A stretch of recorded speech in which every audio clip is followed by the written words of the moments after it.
What's up, everybody? Okay, before I begin the story, I just wanted to go over a couple of quick things. One, thank you all so much for my new subscribers. I can't believe we're so close to 100 followers on Twitter and even 25 subscribers on YouTube. I know, it's not a lot in comparison to, other channels, but it honestly means the world to me.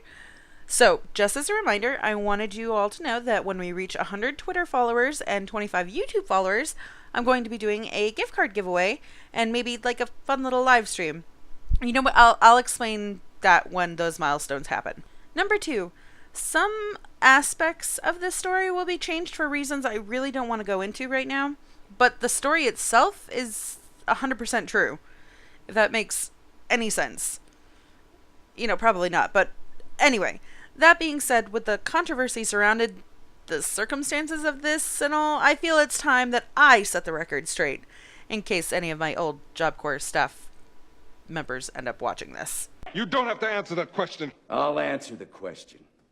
You want answers? I think I'm entitled. You want answers? I want the truth! You can't handle the truth!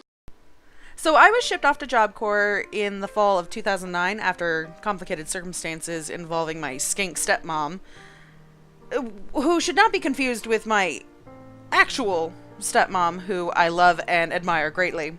Love you, Dorothy. So I found myself in the tiny mountain town of Darby, Montana, pursuing my culinary arts certification. And as part of that program, we had the opportunity to work off-center at local restaurants. Work-based learning is what I believe it was called. Anyway, got us in the door as far as real-world experience, how it's actually ran in certain restaurants and everything like that. The concept was awesome. I wasn't entirely thrilled by the idea of it at first. I'd much rather be back at the center working on my classwork and perfecting recipes. Fucking nerd! Anyway, so our instructor gathered us up one day and hauled us off to the nearby town of Hamilton, and that's where I met him. He was the owner and the head chef of the Hangar Cafe.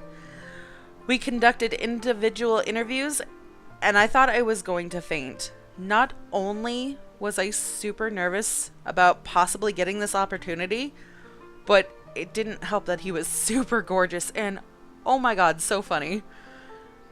I will never forget when I finished my interview, I rushed outside to have a cigarette with my friend Liz, and we were just gushing over how pretty this man was and how I would die to work there.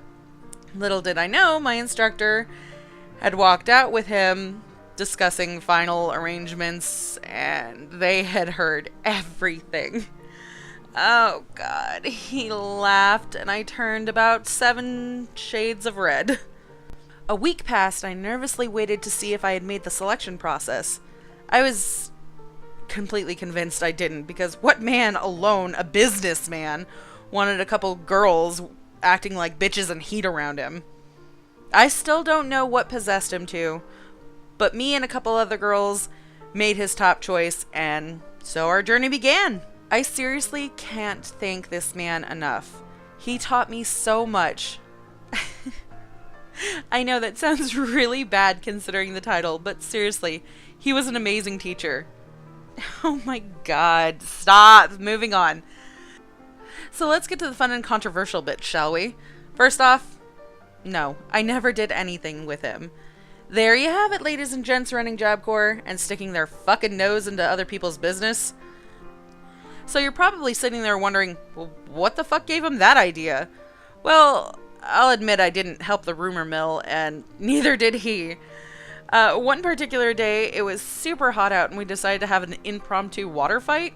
Needless to say, what would you think was happening if you pulled up and saw a man peeling off a girl's chef jacket, which was drenched to wet t-shirt contest level? It didn't help that he smacked me on my ass in front of one of my dorm leaders and said to call him later. My boss had a very unique sense of humor, to say the least. I think the funniest part was how everyone assumed that there was something more going on. So much so that I was grilled by the center heads, like in an interrogation. I just laughed and said, "What proof do you have?" They said that they had none, so I got up and started to walk out, and I whispered over my shoulder, "That's because he doesn't leave any proof when he's done." Immature, inappropriate, Yeah, I'll admit that. Hysterical?